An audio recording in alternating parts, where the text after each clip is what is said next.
Hello जी, बहुत बहुत दिल से स्वागत है आप सभी का हमारे और एक नई वीडियो के अंदर। आज के इस वीडियो के अंदर हम हमारे एप्लीकेशन का सबसे पहला एंड पॉइंट बनाएंगे। अब देखिए, एंड पॉइंट्स हम बना रहे हैं, एपीआईज हम बना रहे हैं। तो यहाँ पर ये जो जैसे ही रिक्वेस्ट आएगी तो उसको हैंडल करने के लिए हमारे पास यहाँ पर एक चाहिए होता है वेब सर्वर। आज की इस वीडियो के अंदर हम हमारा जो वेब सर्वर है उसको बिल्कुल स्क्रैच से बनाएंगे। गोलैंग की जो स्टैंडर्ड लाइब्रेरी है उसको ही यूज़ करके हम बनाएंगे। अच्छा, क्वेश्चन ये आ सकता है कि इतने सारे फ्रेमवर्क्स है तो हम इसको क्यों नहीं यूज़ कर रहे, हम स्टैंडर्ड लाइब्रेरी का यूज़ करके क्यों कर रहे हैं। तो ये सारे क्वेश्चंस जो है इसका आंसर मैं आपको इस वीडियो के अंदर दूंगा।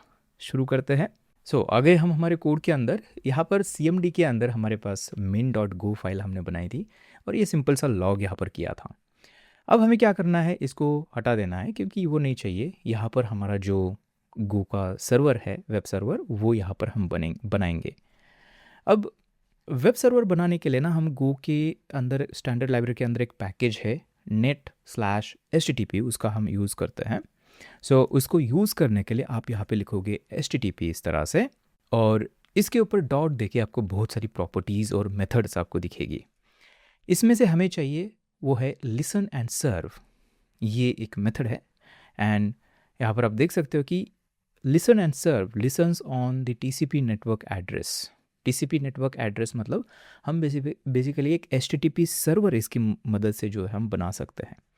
इसकी अगर सिग्नेचर आप देखोगे तो यहाँ पर हमें ADDR मतलब एड्रेस पास करना है, मतलब कौन से पोर्ट के ऊपर ये सर्वर रन करना है, जो कि एक स्ट्रिंग होगी। तो यहाँ पर हम जो जिस तरह से करते हैं वो कुछ ऐसे करते हैं, कोलन देते हैं एंड यहाँ पर 8090 जो भी पोर्ट आपको देनी है, अवेलेबल पोर्ट, वो आप दे सकते हो। हम 8090 देंगे, फिर से हवर करेंगे तो यहाँ पे आप देखना कि हैंडलर यहाँ पर एक देने की हमें ज़रूरत पड़ेगी। अब ये हैंडलर क्या है हमें अभी तक पता नहीं है। मे बी क्या रिक्वेस्ट आएगी तो उसको हैंडल करने के लिए शायद ये हैंडलर हो सकता है, शायद हो सकता है, अभी हमें नहीं पता है। तो मैं क्या करूँगा, यहाँ पर नील पास करता हूँ अभी के लिए, हैंडलर नहीं है हमारे पास तो सिर्फ नील पास कर दिया। फिर इसको हवर करेंगे तो आप और एक चीज़ देखना, ये एरर रिटर्न करता है। ये जो मेथड है एरर, यहाँ पर आप देखोगे गोलैंग के अंदर आप हमेशा देखो कि एरर्स जो है फंक्शन से रिटर्न की जाती है। हम इसको एक वेरिएबल के अंदर स्टोर करेंगे एंड यहाँ पर चेक करेंगे एरर्स को। अगर हम रिसीव करते तो उसको हमें हैंडल भी करना होता है, नहीं तो हमारा प्रोग्राम कंपाइल ही नहीं होगा, जो कि एक बेस्ट प्रैक्टिस है गो के अंदर। इस तरह से हमें एनफोर्स करता है कि आप एरर को हैंडल करें। यहाँ पर करते हैं इफ़ एरर एंड यहाँ पर करना है नॉट इक्वल टू नील। अगर ऐसा है तो मे बी यहाँ पर लॉग और फेटल करते हैं। आप देख सकते हो यहाँ पे लॉग पैकेज हमारा इंपोर्ट हो चुका है एंड यहाँ पर फेटल मतलब फेटल एफ मतलब हम फॉर्मेटेड यहाँ पर लॉग हमें देना है। और यहाँ पर क्या हो जाएगा, इसके बाद हमारा जो एप्लीकेशन है वो यहाँ पर एंड हो जाएगा, क्रैश हो जाएगा इसके बाद। यहाँ पर हम करेंगे सर्वर फेल्ड एंड उसके बाद यहाँ पे हमें दिखाना भी है क्या एरर आई है। तो यहाँ पर इस तरह से %v, जिससे हम इस तरह से एरर को जो है उसके अंदर कॉन्कैटिनेट कर सकते हैं। ठीक है, अब देखिए ये जो है इतना ही काम हमें करना है। अभी हमारा जो वेब सर्वर है वो रेडी है। कैसे, मैं आपको रन करके दिखाता हूँ सबसे पहले। अभी चलते हैं टर्मिनल के अंदर एंड यहाँ पे करेंगे मेक रन। हमने ये क्रिएट किया था, याद है, मेक फाइल, एंटर करते हैं एंड यहाँ पर आप देखोगे ये हैंग हुए जैसा दिखेगा आपको। प्रोग्राम जो है ये एग्जिट नहीं होगा क्योंकि अभी हमारा जो है एक वेब सर्वर स्टार्ट हो चुका है। वेब सर्वर जब भी स्टार्ट होता है तो वो कंटिन्यूसली एक वाइल लूप की तरह ही है, कंटिन्यूसली लिसन करेगा। आपकी जो भी नई नई रिक्वेस्ट आ रही है उसको हैंडल करने के लिए कंटिन्यूसली ऐसे ही लिसन करते रहेगा। अब इसको टेस्ट करने के लिए यहाँ पर एक काम करते हैं, मैं जल्दी से इंसोमनिया ओपन करता हूँ जहाँ पे हम टेस्ट करेंगे सारी हमारी रिक्वेस्ट। और यहाँ पर इंसोमनिया के अंदर एक HTTP रिक्वेस्ट क्रिएट करते हैं। अब पोस्टमैन वगैरह कुछ भी कर्ल जो भी यूज़ करना है आप कर सकते हो यूज़। यहाँ पर HTTP लोकल होस्ट एंड हमने दिया था 8090 इस तरह से। अगर मैं यहाँ पर सेंड करूँ तो अब देखना यहाँ पे कोई 404 जो है हमें एरर आई है, जो कि है कोई ऐसा राउट एग्जिस्ट ही नहीं करता है।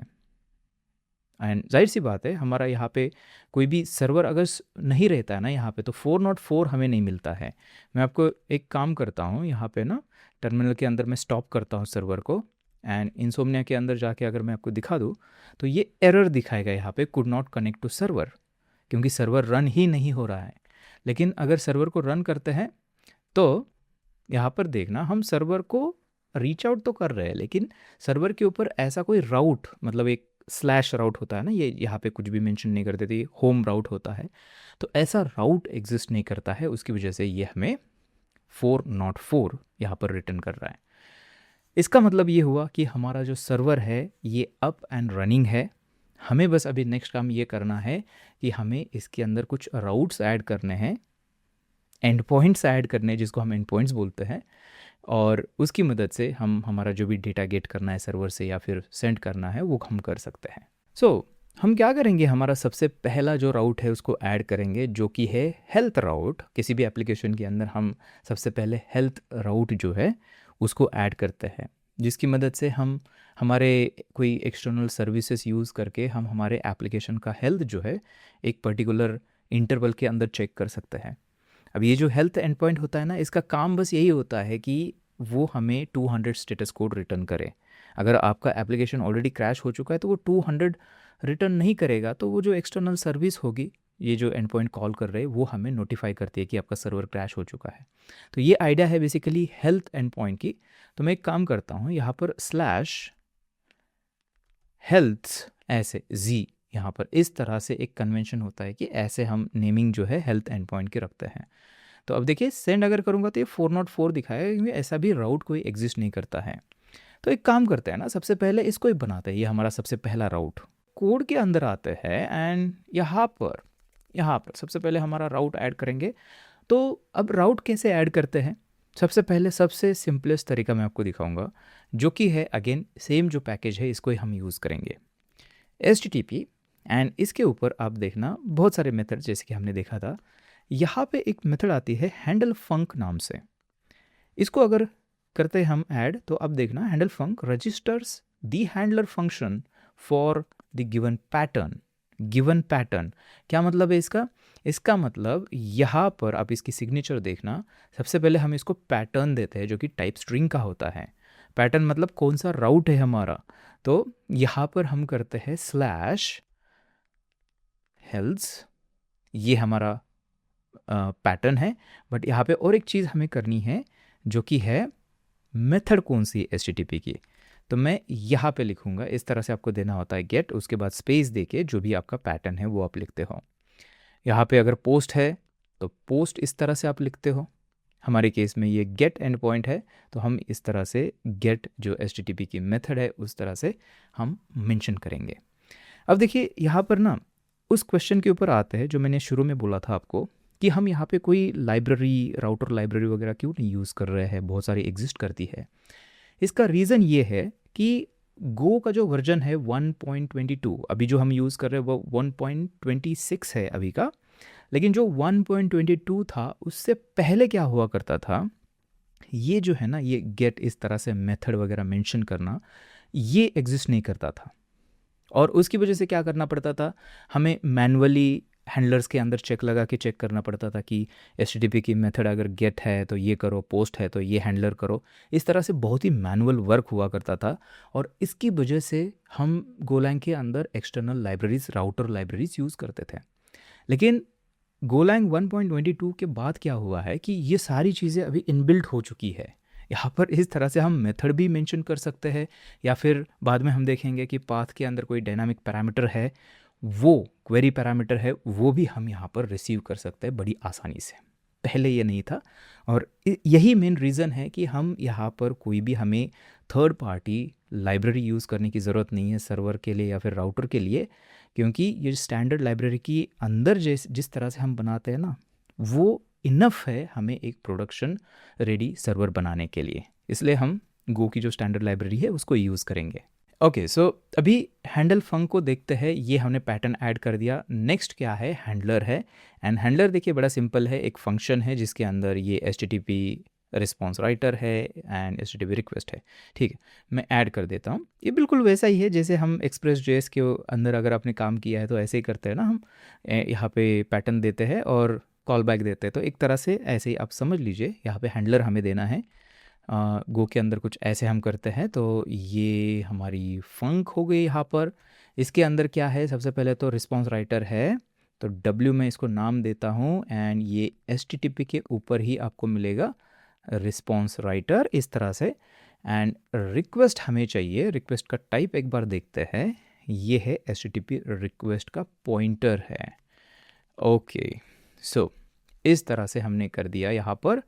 अब शायद यहाँ पे एक क्वेश्चन आपके दिमाग में आया होगा कि ये यहाँ पे कोई पॉइंटर नहीं है, यहाँ पे पॉइंटर है, ऐसा क्यों है, इनकंसिस्टेंट जैसा दिख रहा है। ठीक है, अब इसके पीछे भी एक रीज़न है, लेकिन मैं चाहता हूँ कि इसको आप थोड़ा सा फिगर आउट करें। ये आपके लिए असाइनमेंट है, आप ये फिगर आउट करना कि ये दोनों अलग क्यों है, यहाँ पे पॉइंटर क्यों है और यहाँ पे नॉर्मल इस तरह से विदाउट पॉइंटर क्यों लिखा हुआ है। ठीक है, सो हम आगे बढ़ते हैं। मैं भी अगर जब भी इसकी बारी आएगी तो मैं आपको बताऊंगा इसके बारे में, लेकिन फ़िलहाल के लिए आप इसको फाइंड आउट करके रखना। अभी यहाँ पर जैसे रिक्वेस्ट आती है तो सबसे पहला हम सिंपल काम करेंगे, इसके ऊपर W, ये जो रिस्पॉन्स राइटर है इसके ऊपर हम डेटा राइट करते हैं।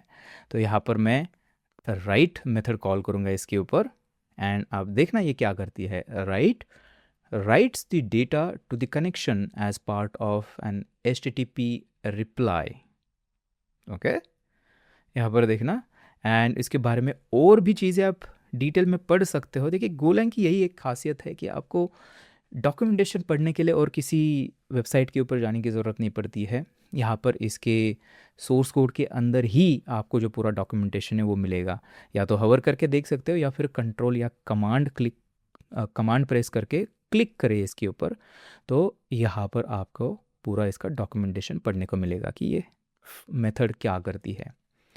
ओके, इसका सिग्नेचर हवर करके हमेशा आपको देखना है, जो कि है स्लाइस, ये रिसीव करेगा बाइट स्लाइस। ओके, सो यहाँ पर बाइट स्लाइस पास करते हैं इस तरह से, एंड मैं चाहता हूँ कि एक टेक्स्ट रिटर्न करना है हमें, तो यहाँ पर करते हैं ऑल ओके। अब ये ऐसा क्यों किया है, क्योंकि ये जो है ना इसकी मदद से हम नॉर्मल स्ट्रिंग को बाइट के अंदर कन्वर्ट कर रहे हैं, क्योंकि ये जो राइट है ये बाइट स्लाइस एक्सपेक्ट कर रहा है, लेकिन हमारे पास एक नॉर्मल स्ट्रिंग है, तो उसको कन्वर्ट करने के लिए हम कुछ ऐसा करते हैं, यहाँ पर राउंड ब्रैकेट्स देके इस तरह से। अभी ये बाइट के स्लाइस के अंदर ये हमारा टेक्स्ट जो है वो कन्वर्ट हो जाएगा। That's it. देखिए जैसे ही इस एंड पॉइंट के ऊपर रिक्वेस्ट आएगी ये हैंडलर कॉल हो जाएगा, एंड इसके अंदर हम ये जो हमारा जो रिस्पॉन्स राइटर है इसके ऊपर राइट मेथड कॉल करेंगे, एंड हम ये जो स्ट्रिंग है ये रिस्पॉन्स के ऊपर राइट करेंगे। इसका मतलब क्लाइंट को रिसीव हो जाएगा। ओके, सो इंसोमनिया के अंदर चलते हैं। उससे पहले हमें सर्वर को रीस्टार्ट करना पड़ेगा। मेक रन इंसोमनिया, एंड यहाँ पे अगर मैं करता हूँ सेंड, तो अब आप देखना 200 ओके, एंड यहाँ पे ये आपको दिखेगा ऑल ओके जो हमने सेंड किया है। कॉन्ग्रेचुलेशंस, आपका जो पहला एंड पॉइंट है वो यहाँ पर रेडी हो चुका है। बहुत बढ़िया।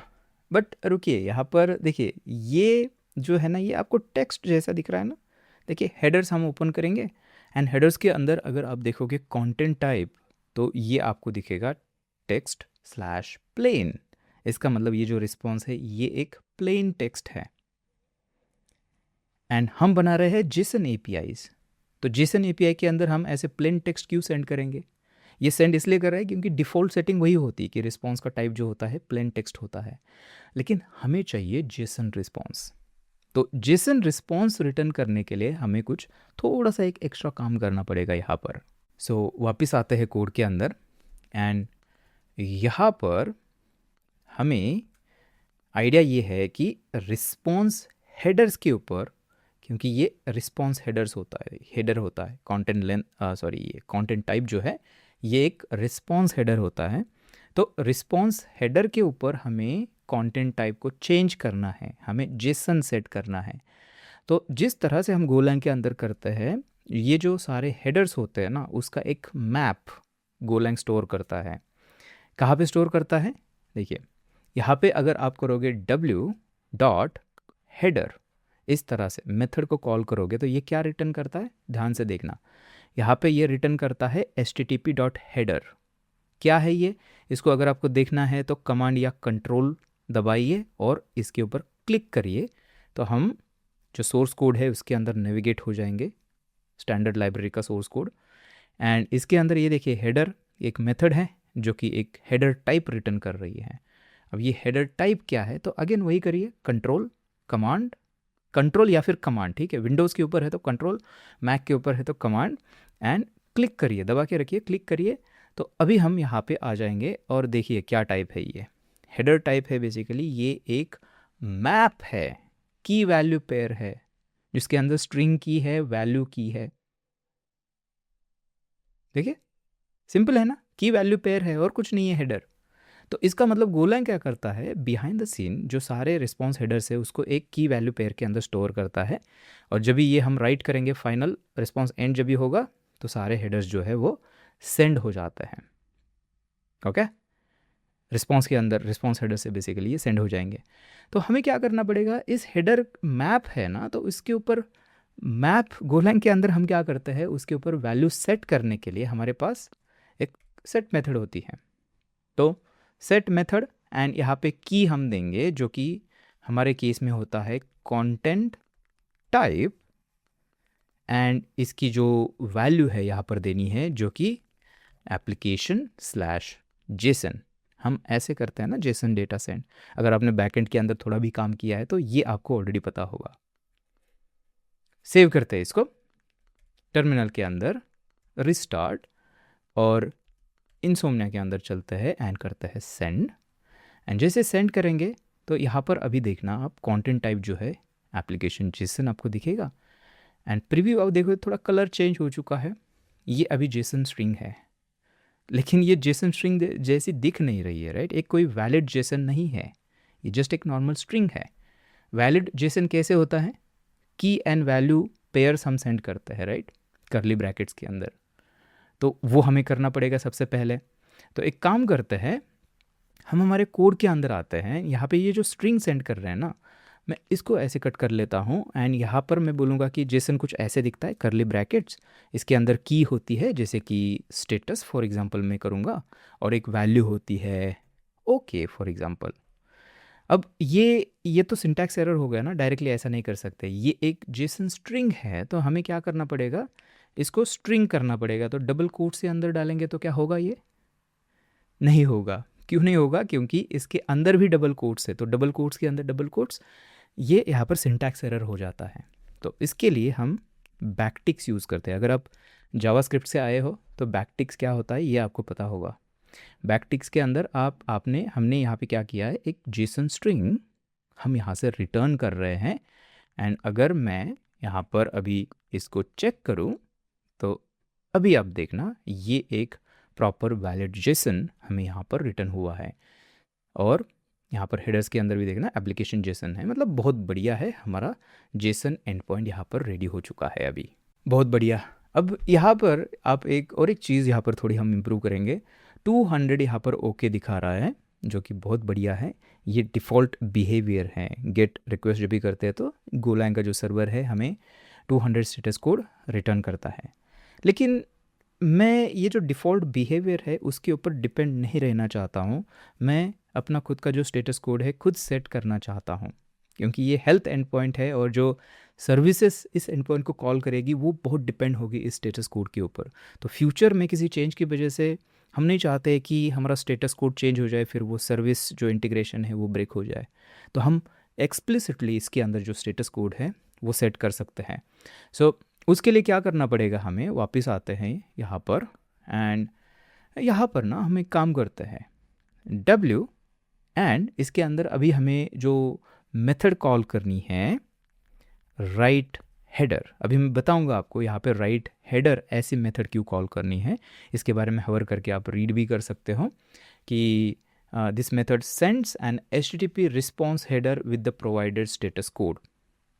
स्टेटस कोड अगर आपको ऐड करना है तो हमें कुछ इस तरह से करना होता है, एंड इसकी सिग्नेचर अगर आप देखोगे तो स्टेटस कोड जो कि इंटीजर टाइप का होता है, हमारे केस में ये 200 है, तो आप इस तरह से सेट कर सकते हो। दिस विल वर्क, कोई प्रॉब्लम नहीं है। लेकिन इस तरह से हम मैजिक नंबर्स नहीं यूज़ करते हैं, ये एक सॉफ्टवेयर डेवलपमेंट की बेस्ट प्रैक्टिस होती है। तो हम क्या करेंगे, गोलैंग जो है ना हमें इनबिल्ट कॉन्स्टेंट्स प्रोवाइड करता है ये स्टेटस कोड जो होते हैं उसके लिए। तो HTTP डॉट अगर करते हैं एंड यहाँ पर देखिए बहुत सारे स्टेटस कोड HTTP के जो है वो आपको यहाँ पर मिलते हैं।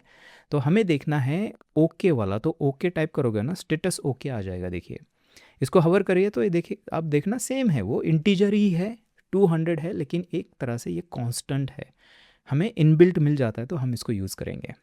ओके सो इस तरह से हमने कर दिया, इसको सेव करते हैं, एक बार टेस्ट करते हैं इसको। So make run and insomnia के अंदर सेंड करते हैं तो यहाँ पे कुछ भी चेंज आपको नहीं दिखेगा, क्योंकि यहाँ पे स्टेटस कोड वैसे भी आ रहा है, हमने सेट भी किया है। अगर आपको चेंज देखना है तो एक काम आप कर सकते हो, यहाँ पर मैं बोलूँगा स्टेटस में बी क्रिएटेड, एक 201 स्टेटस कोड होता है। देखिए जस्ट फॉर टेस्टिंग हम कर रहे हैं कि या क्या ये सच में सेट हो रहा है कि नहीं हो रहा है। सो इसको चेक करते हैं।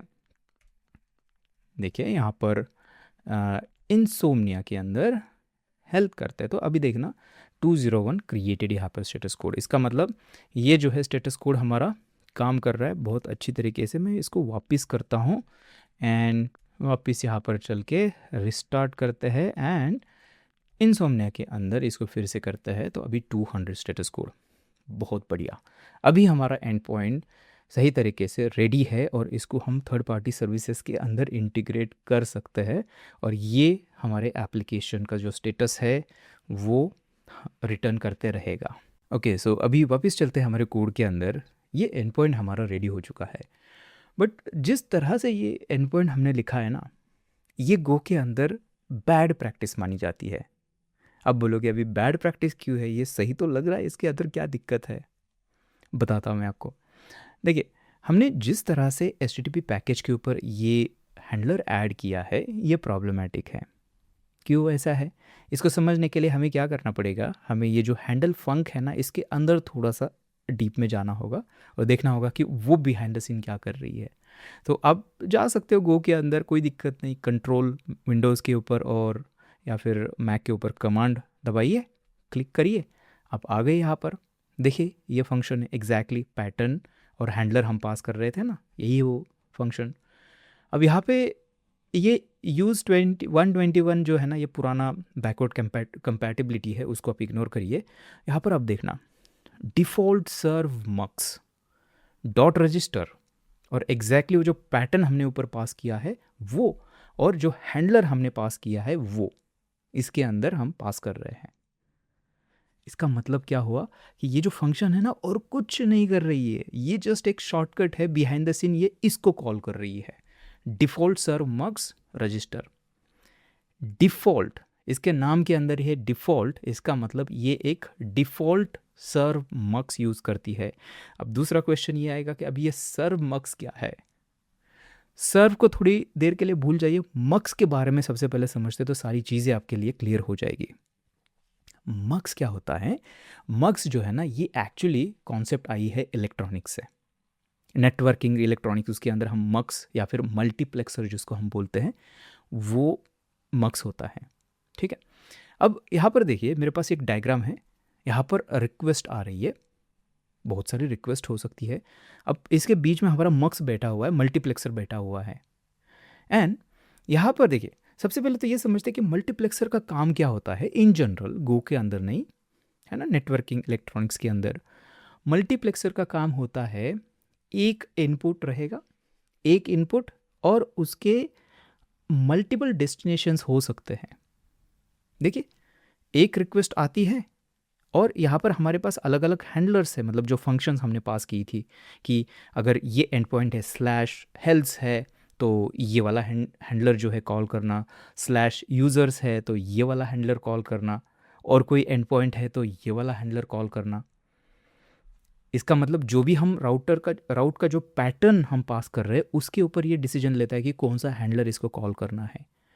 यही तो काम होता है मल्टीप्लेक्सर का।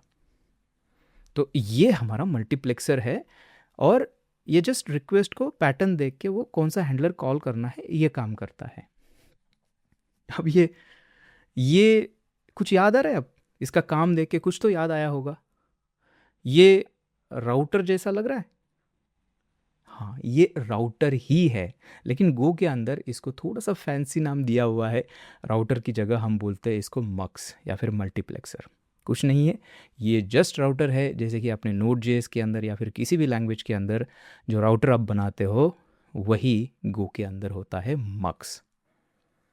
वापस आते हैं, तो इसका मतलब क्या हुआ कि यहाँ पे ये डिफ़ॉल्ट राउटर यूज़ कर रहा है, एंड डिफ़ॉल्ट राउटर के ऊपर ही जो हमारा पैटर्न और हैंडलर्स है उसको ये रजिस्टर कर रहा है। अभी आप पूछोगे कि ठीक है, डिफ़ॉल्ट राउटर यूज़ करें तो उससे क्या प्रॉब्लम हो सकती है? उससे प्रॉब्लम हो सकती है। क्यों? क्योंकि डिफ़ॉल्ट राउटर जो होता है वो आपका ग्लोबली एग्जिस्ट करता है, ग्लोबली है ये आपके एप्लीकेशन के अंदर। इसका मतलब आपने जैसे यहाँ पे http.handle_func किया है और एक एंड पॉइंट ऐड किया है ना यहाँ पे, वैसे ही आप एप्लीकेशन के अंदर कहीं से भी इस पैकेज को कॉल करके, कहीं से भी हैंडल फंक कॉल करके उसके अंदर कोई नया एंड पॉइंट आप ऐड कर सकते हो, और ये प्रॉब्लम है। अभी आप सोचोगे ये क्यों प्रॉब्लम है? अच्छा है ना, ऐड कर सकते तो क्या दिक्कत है इसके अंदर? देखिए, दिक्कत ये है कि ये बिल्कुल उसी तरह से काम करता है जैसे ग्लोबल वेरिएबल्स को हम अवॉइड करते हैं ना हमारे एप्लीकेशंस के अंदर। क्यों? क्योंकि ग्लोबल वेरिएबल्स को कोई भी मॉडिफाई और कहीं से भी कर सकता है, जो कि एक बैड प्रैक्टिस होती है। उसकी वजह से बहुत सारे बग्स आते हैं। तो ये राउटर भी एक तरह से ग्लोबल है, तो हम नहीं चाहते हैं कि कोई भी कहाँ से भी हमारे एप्लीकेशन के अंदर जाके उसको मॉडिफाई करे मतलब उसके अंदर ये अपने खुद के एंड पॉइंट्स ऐड करे। डेंजरस हो सकता है ये। कैसे बताता हूँ? लेट्स से कि हमें यहाँ पे हमने लाइब्रेरी इंस्टॉल की, एंड उस लाइब्रेरी का कोड तो हमें नहीं दिख रहा है, और उस लाइब्रेरी के अंदर कोई अगर http.handle_func करके यहाँ पे कोई एंड पॉइंट बना के हमें हमारे सर्वर का डेटा लेके जा रहा है, वो भी पॉसिबल है। और वो सेम हमारे इसी जो है हमारा एक डिफ़ॉल्ट राउटर जो है इस पोर्ट के ऊपर चल रहा है, उसके ऊपर ही वो एंड पॉइंट ऐड हो जाएगा। या फिर चलिए कोई बुरा काम नहीं कर रहा है, समझ लेते हैं, बट और किसी लाइब्रेरी के अंदर या फिर कहीं पे भी अगर हम ये सेम राउटर के ऊपर अगर हम ऐसे कोई भी राउट ऐड करेगा, तो हो सकता है कि जो पैटर्न है उसका कॉन्फ्लिक्ट आ सकता है। सेम नाम से अगर राउटर बन गया तो उसके अंदर क्या हो जाएगा, प्रॉब्लम हो जाएगा। कभी ये वाला कॉल हो जाए, कभी उसको रिप्रोड्यूस करने में भी मुश्किल हो जाएगा कि ऐसे क्यों हो रहा है, राइट? मैं एक काम करता हूँ, आपको इसको ना करके दिखाता हूँ कि कैसे प्रॉब्लम हो सकता है। तो यहाँ पे ना एक आपको यहाँ पे समझने के लिए एक एग्जांपल लेते हैं, ठीक है?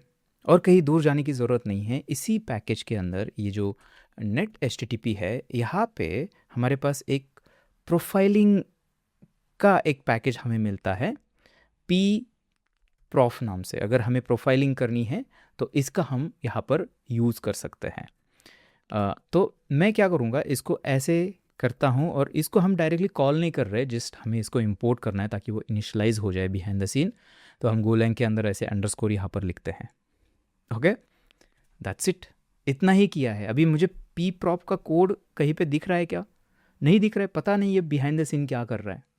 लेकिन अब देखिए, अब सबसे डेंजरस आपको मैं दिखाता हूँ। यहाँ पे अगर हम चलते हैं, मैं इसको रिस्टार्ट करता हूँ, एंड एक काम करते हैं ना, हम ब्राउज़र के अंदर चलते हैं, और यहाँ पे HTTP लोकल होस्ट और सेम हमारी जो पोर्ट है, और इसके ऊपर ना /debug/pprof, बेसिकली हम एक एंड पॉइंट यहाँ पर ब्राउज़र के अंदर डाल रहे हैं। और यहाँ पर आप देखना क्या हुआ। ये जो आपको दिख रहा है ना, ये हमारे पूरे एप्लीकेशन का प्रोफाइल है। यहाँ पर अलग अलग चीज़ें आपको एलोकेशंस, ब्लॉक्स, CMD लाइंस, गो रूटीन्स का जो स्टेटस है, हिप का स्टेटस है, सारी चीज़ें इसके अंदर दिखेगी।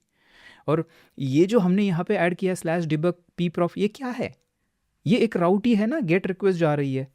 और यहाँ पे अगर आप जाओगे किसी के भी अंदर गो रूटीन्स फॉर एग्जांपल, यहाँ पर देखिए, यहाँ पर ये भी एक एंड पॉइंट हो गया, एक गेट एंड पॉइंट हो गया। उसके बाद कहीं पे भी जाओ आप, यहाँ पे सिंबल है, यहाँ पे जाओ, यहाँ पे भी आपका एक एंड पॉइंट हो गया। तो ये जो pprof हमने जस्ट इनिशियलाइज किया है ना, उसने हमारे एप्लीकेशन के अंदर इतने सारे एंड पॉइंट्स ऐड कर दिए हैं, और हमारे इसी पोर्ट के अंदर, मतलब हमारे उसी राउटर के ऊपर ये एंड पॉइंट्स ऐड हुए हैं, और हमें पता भी नहीं। अब इससे आइडिया लगा सकते हो कि कितनी चीज़ें डेंजरस ये हो सकती है। ये भी है, और हो सकता है कि लेट्स से कि डीबग पी प्रॉफ इस तरह से ये नेमिंग है, और हमारे एप्लीकेशन के अंदर भी अगर कोई ऐसी कस्टम पी प्रोफाइल वाला अगर एंड पॉइंट आपको बनाना है और गलती से आपने यही जो है ये बना दिया, तो क्या हो जाएगा, यहाँ पर ओवर राइड हो जाएगा, इसमें से एक जो है वही चलेगा, राइट। और इससे आपको ये पता नहीं चलेगा अच्छा ऐसे क्यों हो रहा है, हम तो ये इनबिल्ट वाला देख रहे थे लेकिन हमें ये कस्टम वाला दिख रहा है, या फिर वाइस वर्सा। तो कन्फ्यूजन यहाँ पे बढ़ेगा, राइट। ये प्रॉब्लम है, और ये इसलिए हुआ क्योंकि आप यहाँ पर देखना, यहाँ पर ये कोड के अंदर ये लाइन ये ऐड कर पाई क्योंकि हमारे पास जो राउटर है वो एक ही है, ग्लोबली है, तो कोई भी उसको एक्सेस कर सकता है, राइट। तो अभी क्वेश्चन है कि क्या इसका सोल्यूशन है, कैसे इस प्रॉब्लम को फिक्स किया जा सकता है। तो इसका सोल्यूशन है कि हमारा खुद का राउटर बना दो, और वो गोलैंग के अंदर हम कैसे करते पता है, बहुत सिंपल है। यहाँ पर सबसे पहले हम करते हैं http.new सर्व मक्स, इस तरह से, एंड ये हमें सर्व मक्स रिटर्न करता है। इसका मतलब एक राउटर रिटर्न करता है। तो हम भी इसको फैंसी नाम देंगे, इसको नाम रखेंगे हम मक्स। आप राउटर रख दो, लेकिन कन्वेंशन गो के इडियम्स हम यूज़ करते हैं, तो यहाँ पे हम इसको मक्स बोलेंगे, ओके। अब यहाँ पे मैं HTTP नहीं यूज़ करूँगा, ये जो मक्स हमने क्रिएट किया है उसको यहाँ पे डालूंगा। इस मक्स के ऊपर हम हैंडल फंक कर रहे हैं अभी, ना कि ग्लोबल वाला। और क्या करना है, हैंडलर तो हमने डाल दिया, यहाँ पे हमारा सर्वर रन हो रहा है, लेकिन हमारे सर्वर को नहीं पता कि ये हैंडलर एग्जिस्ट करता है अभी, क्योंकि अभी ग्लोबल वाला नहीं यूज़ हो रहा है ना, ये नया बना दिया हमने। तो इस मक्स को हमें कहीं पे तो सर्वर को बोलना पड़ेगा कि ये लो, ये मक्स है, हैंडल करो। तो वो करते हैं हम यहाँ पर, याद है हमने नील पास किया था, यहाँ पे हम हमारा जो कस्टम मक्स है वो पास करते हैं। That's it. देखिए यहाँ पर अगर मैं चलता हूँ, वाह, इसके अंदर चलते हैं टर्मिनल के अंदर, एंड रिस्टार्ट करते हैं एप्लीकेशन को। एंड अभी अगर चलते हैं हमारे ब्राउज़र के अंदर, यहाँ पर मैं रिफ़्रेश करूँगा तो अभी ये 404 दिखाएगा। अभी यहाँ पर ये चीज़ें हमें दिखेगी ही नहीं, क्योंकि अभी क्या हुआ है, अभी इस पोर्ट के ऊपर ये जो हमारे राउट्स है वो यहाँ पर वो ऐड नहीं कर पाएगा।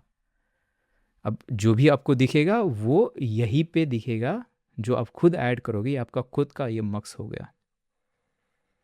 और इसकी मदद से हम आगे जाके क्या करते हैं, हमारे एप्लीकेशन के अंदर हम मल्टीपल मक्स क्रिएट कर सकते हैं। प्रॉपर तरीके से कोड को ऑर्गेनाइज करने के लिए मल्टीपल मक्स हम अलग अलग पैकेजेस के लिए क्रिएट कर सकते हैं, ये आगे जाके हम देखेंगे।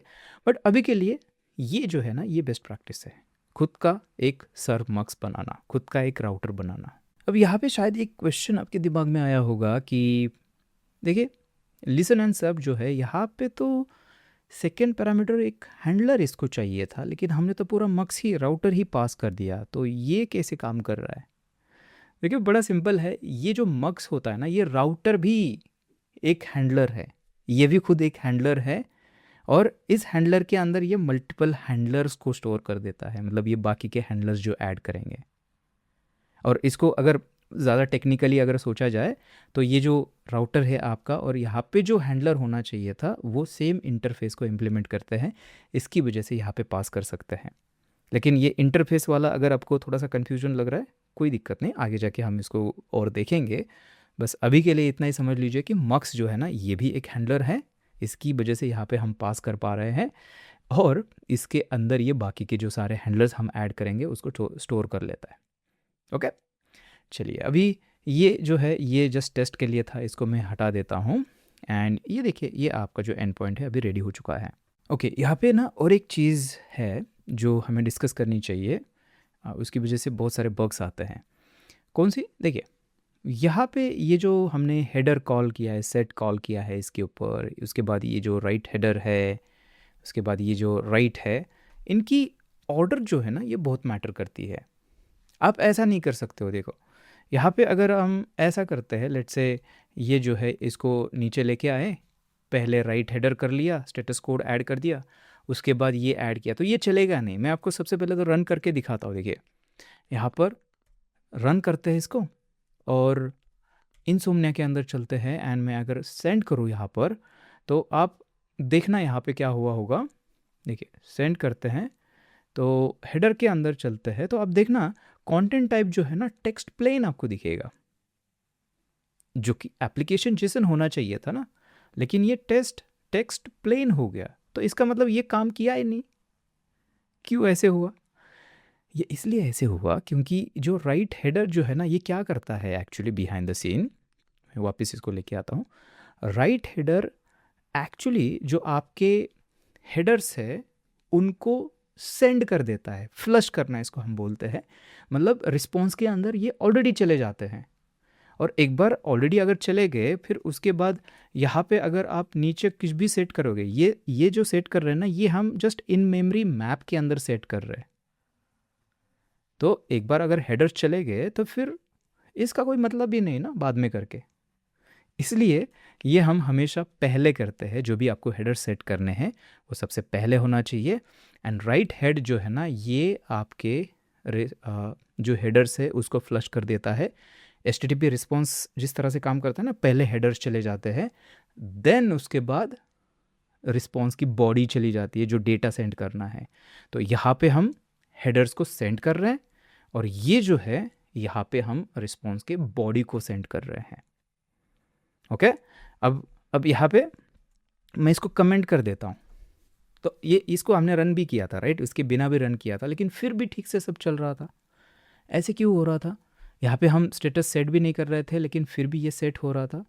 वो इसलिए होता है क्योंकि ये जो राइट मेथड है, ये इंटरनली क्या करती है, चेक करती है कि क्या राइट हेडर कॉल किया है हमने कि नहीं किया है। अगर नहीं किया तो वो कॉल कर देती है। अगर हम मैनुअल नहीं कर रहे तो वो खुद बिहाइंड द सीन कॉल करेगी। तो वहाँ पे जो आपके हेडर से वो चले जाएंगे, उसके बाद जो हमारी रिस्पॉन्स बॉडी है वो यहाँ पर चली जाएगी। ठीक है।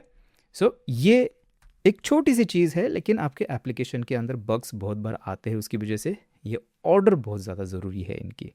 ठीक है। सबसे पहले इन मेमोरी वाली चीज़ें आप सेट करोगे, हेडर सेट करोगे, और ये जो है ना, ये सेंड करने के टाइम हेडर सेंड हो जाएंगे, एंड ये बॉडी को सेंड करने के लिए। ओके, अभी क्या हमारा एंड पॉइंट रेडी हो चुका है? हाँ, एंड पॉइंट रेडी हो चुका है, लेकिन अभी भी हमारे सर्वर के अंदर प्रॉब्लम है। प्रॉब्लम ये है कि जिस तरह से हम सर्वर को कॉल कर रहे हैं, ये भी एक बैड प्रैक्टिस है, या फिर आप ऐसे समझ सकते हो कि ट्यूटोरियल के लिए सही है, लेकिन प्रोडक्शन के लिए सही नहीं है। पूछोगे अभी क्या है, ठीक है, क्या इसको करना है? तो इसको ना हमें थोड़ा सा अलग तरीके से सेट करना है। अब देख सकते हो कि यहाँ पे हम लिसन एंड सर्व कॉल कर रहे हैं, लेकिन इसके अंदर हम सिर्फ पोर्ट नंबर जो है, एड्रेस और जो हैंडलर है वही पास कर पा रहे हैं। लेकिन सर्वर को जब भी सेट करते हैं ना हम, सर्वर के अंदर और भी बहुत सारे ऑप्शंस हो सकते हैं जो हमें सेट करने पड़ते हैं। नहीं तो क्या हो जाएगा कि गोलैंग जो भी डिफ़ॉल्ट कॉन्फ़िगरेशन है उसको यूज़ कर लेगी। और डिफ़ॉल्ट कॉन्फ़िगरेशन हम ये समझ के चलते हैं कि गोलैंग जो है अच्छे ही डिफ़ॉल्ट्स यूज़ कर रही होंगी, सेंसिबल जो है वही यूज़ कर रही होंगी, लेकिन ऐसा नहीं है। गोलैंग के अंदर जो डिफ़ॉल्ट जो है वो यूज़ जो हो रहे हैं ना, उसकी वजह से आपके प्रोडक्शन के अंदर बहुत बड़ी प्रॉब्लम्स आ सकते हैं। इसको समझने के लिए ना, सबसे पहले मैं आपको ये एक सीक्वेंस डायग्राम दिखाता हूँ। जैसे ही रिक्वेस्ट रिस्पॉन्स होता है, तो हमारे पास एक क्लाइंट होता है, आपका फ्रंट एंड ब्राउज़र जो भी है, एंड सर्वर मतलब हमारा गो का सर्वर। तो सबसे पहले क्या होता है कि कनेक्शन इस्टेब्लिश होता है, तो क्लाइंट सर्वर से कनेक्ट करता है। उसके बाद क्या होते हैं, हेडर्स आते हैं रिक्वेस्ट हेडर्स आते हैं। उसके बाद रिक्वेस्ट की बॉडी आती है। अब जब ये बॉडी आती है ना, उस बॉडी का डेटा रीड करना होता है सर्वर को। अब यहाँ पे एक चीज़ होती है, रीड टाइम आउट। इसका मतलब कि ये जो बॉडी है, रीड करने के लिए अगर डेटा नहीं आ रहा है जल्दी, तो ज़्यादा से ज़्यादा ये जो भी रीड टाइम आउट सेकेंड्स होंगे उतना वेट करेगा। लेट्स से कि 10 सेकेंड का अगर टाइम आउट हमने रखा है, तो ये 10 सेकेंड तक वेट करेगा। अगर और डेटा नहीं आ रहा है तो रिक्वेस्ट हमारी ड्रॉप हो जाएगी। टाइम आउट होता है बेसिकली। ये क्यों होता है, टाइम आउट क्यों लगाना है? क्योंकि बहुत बार ऐसे बगी क्लाइंट्स होते हैं, वो कुछ थोड़ा डेटा सेंड करेंगे, उसके बाद डेटा सेंड करना बंद हो गया, और यहाँ पे अगर टाइम आउट नहीं होगा तो ये पूरा कनेक्शन जो है ना, वो हमेशा के लिए ओपन ही रहेगा। इसको क्लोज कौन करेगा? राइट। तो क्लाइंट के ऊपर हम भरोसा नहीं कर सकते हैं, हमारे सर्वर के ऊपर टाइम आउट होना चाहिए, रीड टाइम आउट, बॉडी का डेटा रीड करने के लिए। उसके बाद यहाँ पे हैंडलर्स जो है वो एग्जीक्यूट होते हैं डेटा रीड होने के बाद। उसके बाद हमें रिस्पॉन्स सेंड करना होता है, एंड रिस्पॉन्स सेंड करने के लिए यहाँ पे और एक चीज़ होती है, राइट टाइम आउट। मतलब अगर रिस्पॉन्स सेंड करना है लेकिन रिस्पॉन्स सेंड करने के लिए अभी तक रेडी नहीं है यहाँ पर, कि मे बी क्लाइंट आपका रिसीव ही नहीं कर रहा है, तो ये कितना वेट करेगा राइट करने के लिए, ये है राइट टाइम आउट। उसके बाद जैसे रिस्पॉन्स सेंड हो जाता है तो हम क्या करते हैं, मॉडर्न सर्वर्स के अंदर हम जो कनेक्शन है उसको अलाइव रखते हैं, ताकि बार बार हमें रिकनेक्ट करने की ज़रूरत ना पड़े। तो अगर रिस्पॉन्स एंड हो गया, हमारा रिक्वेस्ट पूरी ख़त्म हो गई, तो यहाँ पे एक और एक चीज़ होती है, आइडल टाइम आउट, जो कि है ये भी सेकंड में है। तो यहाँ पे कितना रखना है हमें आइडल टाइम आउट, मतलब कितने टाइम तक आपका जो कीप अलाइव है वो रखना है। मतलब उतने टाइम के अंदर अगर नई रिक्वेस्ट नहीं आती है सेम कनेक्शन के ऊपर, तो कनेक्शन जो है वो क्लोज़ किया जाता है। अगर नहीं करेंगे तो हमारे हमेशा के लिए कनेक्शंस जो है वो ओपन रहेंगे ना, ऐसा नहीं होना चाहिए। तो उसके लिए ये आइडल टाइम आउट होता है। अब आप बोलोगे ठीक है बहुत बढ़िया है, टाइम आउट्स वगैरह है, तो क्या दिक्कत क्या है? तो दिक्कत ये है कि गोलैंग के अंदर ये जो जब भी हम पास नहीं करते हैं ना टाइम आउट, यहाँ पर ये ऐसे जब भी कॉल करेंगे ना, तो Golang behind the scene default वाले यूज़ करता है। और डिफ़ॉल्ट वाले क्या होते हैं पता है? ज़ीरो। ज़ीरो का मतलब होता है गो में है ही नहीं टाइम आउट। इसका मतलब रीड टाइम आउट होता ही नहीं। अगर ये क्लाइंट जो है बहुत अगर स्लो चल रहा है तो आपका ये टाइम आउट होगा ही नहीं, रीड। वो हमेशा कनेक्शन जो है वेट करते रहेगा रीड करने के लिए, सर्वर। राइट टाइम आउट वो भी ज़ीरो है। ज़ीरो का मतलब होता है कि टाइम आउट है ही नहीं, अनलिमिटेड, वेट करो जितना वेट करना है। और आइडल टाइम आउट का भी सेम ही है। ये कैसे पता चलेगा हमें? उसके लिए हम सबसे पहले देखते हैं कि सर्वर को बनाते कैसे है, राइट। सो मैं यहाँ पे आता हूँ, एंड यहाँ पे हम HTTP डॉट, यहाँ पे एक सर्वर स्ट्रक्ट जो है ना उसको हम यूज़ करते हैं। तो सर्वर स्ट्रक्ट को ऐसे ओपन करेंगे, एंड इसके अंदर बहुत सारे ऑप्शंस आपको मिलेंगे। ADDR क्या है ये वाला, ये पोर्ट कौन सी है मैं यहाँ पे पास करूँगा। तो एक तरह से हम क्या कर रहे हैं ना, यहाँ पे हम सर्वर को इनिशियलाइज कर रहे हैं विथ कॉन्फ़िगरेशन, ऐसा समझ लो आप। इसमें कोई तरीका नहीं था, लेकिन ये दूसरा तरीका मैं आपको दिखा रहा हूँ। ADDR हो गया। उसके बाद यहाँ पे हमें सर्वर को बोलना पड़ेगा कि हैंडलर कौन सा है भाई आपका। तो हैंडलर हमारा कौन सा है, मक्स है ना हमारा। तो यहाँ पे हैंडलर को मक्स पास कर दिया। उसके बाद और क्या हो सकता है, उसके बाद देखिए यहाँ पे रीड टाइम आउट दिख रहा है ऑप्शन एक, right time out, idle time out ये भी है, तो इनको भी ऐड कर लेते हैं। एंड जो रीड टाइम आउट है ना, यहाँ पे मैं क्लिक करूँगा और जाऊँगा, देखूँगा ये टाइम ड्यूरेशन होता है जो कि एक नंबर ही है। एंड यहाँ पे कहीं पे तो आपको दिखेगा, देखिए अ ज़ीरो और negative value means there will be no time out. देखना इस लाइन को। और जब भी गोलाइन के अंदर एक कॉन्सेप्ट होती है ज़ीरो वैल्यूज़ नाम से, अगर किसी वेरिएबल को अगर हम वैल्यू असाइन नहीं करते हैं तो उसकी एक डिफ़ॉल्ट ज़ीरो वैल्यू होती है। अगर ये इंटीजर है, देखिए इंट 64 है ये, इसका मतलब उसकी ज़ीरो वैल्यू होगी ज़ीरो डिफ़ॉल्ट। जावास्क्रिप्ट के अंदर जैसे अनडिफाइन होती है ज़ीरो वेरिएबल को अगर असाइन नहीं करते हैं, तो वैसे गो के अंदर ये इंटीजर के लिए हो जाएगी ज़ीरो, और ज़ीरो का मतलब होता है नो टाइम आउट। ये डेंजर है। तो हम यहाँ पे नो टाइम आउट नहीं, यहाँ पे टाइम सेट करेंगे। तो मैं बोलूँगा यहाँ पे टाइम पैकेज जो है उसको यूज़ करेंगे सेकेंड। यहाँ पे मेक श्योर करना टाइम इंपोर्ट हुआ है, एंड लेट्स से कितना करता है 10 सेकेंड। हाँ इनफ है 10 सेकेंड रीड करने के लिए बॉडी। राइट टाइम आउट इसके अंदर भी सेम ही चीज़ है, तो इसको भी करते हैं सेकेंड, और ये थोड़ा ज़्यादा रखते हैं क्योंकि रिस्पॉन्स जो है बड़ा हो सकता है, तो 30 सेकेंड इसको रखते हैं। एंड आइडल टाइम आउट जो है ना, इसको हम कितना रखेंगे, इसको थोड़ा ज़्यादा रखना पड़ेगा, नहीं तो बार बार रिकनेक्शन करना पड़ेगा। मे बी एक मिनट के लिए रखते हैं। देखिए सेव करेंगे तो ये इस तरह से थोड़ा सा फॉर्मेट कर लेगा। और यहाँ पे ये अभी ये रेड बहुत सारी चीज़ें, क्योंकि ये यूज़ नहीं हो रहा है ना, उसकी वजह से एक काम करते हैं, ये जो सर्वर है ये हमें बेसिकली सर्वर का जो स्ट्रक्ट है वो रिटर्न कर रहा है, तो इसको स्टोर कर लेते हैं SRV या कुछ भी नाम दे दो आप। गोलैंग के अंदर हम ऐसे शॉर्ट नाम जो है वो देते हैं SRV। अब ये SRV जो है ना, इसकी मदद से हम अभी यहाँ पे लिसन एंड सर्व करेंगे। तो SRV को यहाँ पे HTTP की जगह पर हम करेंगे SRV, एंड यहाँ पर अभी इनको पास करने की ज़रूरत नहीं है, क्योंकि वो सारा सेट हमने इसके अंदर ऑलरेडी कर दिया। तो इसके ऊपर भी हम ऐसे ही मेथड कॉल कर सकते हैं। और अब अगर इसको सेव करते हैं, यहाँ पर रिस्टार्ट करते हैं और इसको अगर टेस्ट करते हैं, तो ये अभी भी काम करेगा एप्लीकेशन जेसन, और यहाँ पे आपका जेसन है। लेकिन अभी इसको हम प्रोडक्शन के अंदर यूज़ कर सकते हैं, क्योंकि टाइम आउट जो है हमने अभी सेट किए हैं। ओके, सो ये एक चीज़ थी। अब इसके अंदर ना और एक चीज़ मैं जल्दी से आपको दिखाता हूँ, ज़्यादा फ़र्क पड़ता नहीं है, लेकिन एक गो के अंदर का एक पैटर्न दिखाता हूँ।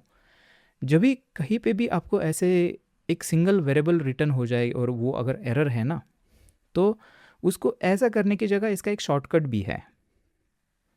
ये अलग से ऐसे इफ़ लगा के चेक करने की ज़रूरत नहीं है, आप यहाँ पे ही कर सकते हो। देखो, एर से पहले आप इफ़ लिखोगे एंड लास्ट में सेमीकोलन, और ये जो चेक लगाया है ना, ये आप लगाओगे यहाँ पे ऐसे, और इसको ओपन करके इसके अंदर जो था उसको मूव करोगे और इसको करोगे, हटाओगे, सेव। देखिए ये थोड़ा सा क्लीन दिख रहा है ना, ये थोड़ा बेटर दिख रहा है। तो इस तरह से आप कर सकते हो, और इससे कोई भी चीज़ें चेंज नहीं होगी, सारी चीज़ें बिल्कुल उसी तरह से काम करेगी। और अभी आप देख सकते हो कि हमारा जो सर्वर है ये फाइनली रेडी है, और हमारा जो एंड पॉइंट है ये भी रेडी है। ओके, सो फाइनली जो भी चेंजेस हमने यहाँ पर किए हैं, इसको हमें कमिट करना चाहिए गिट के अंदर।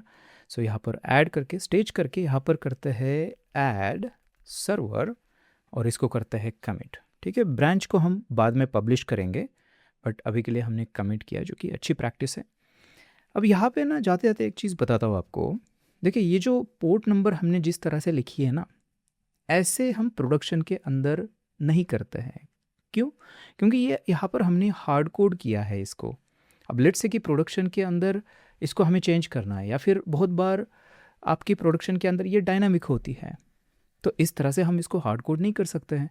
लेट्स से मुझे फ्यूचर में पोर्ट 3000 के ऊपर एप्लीकेशन रन करना है, तो मुझे क्या करना पड़ेगा, कोड के अंदर आके चेंज करना पड़ेगा, फिर कोड को हमें कंपाइल करके बिल्ड करना पड़ेगा, और फिर से उसको रीडिप्लॉय करना पड़ेगा, तभी हमारी पोर्ट चेंज हो जाएगी। तो ऐसा काम हम प्रोडक्शन के अंदर नहीं करते हैं। हम क्या करते हैं, हम एनवायरनमेंट वेरिएबल्स का यूज़ करते हैं, और उसकी मदद से ऐसा जो कॉन्फ़िगरेशन है उसको इंजेक्ट करते हैं। सो वो कैसे करना है वो हम देखेंगे हमारे नेक्स्ट एपिसोड के अंदर। नेक्स्ट एपिसोड के अंदर मैं आपको दिखाऊंगा कि गो के अंदर हम कॉन्फ़िगरेशन मैनेजमेंट कैसे करते हैं, जो कि प्रोडक्शन के अंदर हम उसको यूज़ कर पाए। सो चलिए मैं आपसे वही मिलता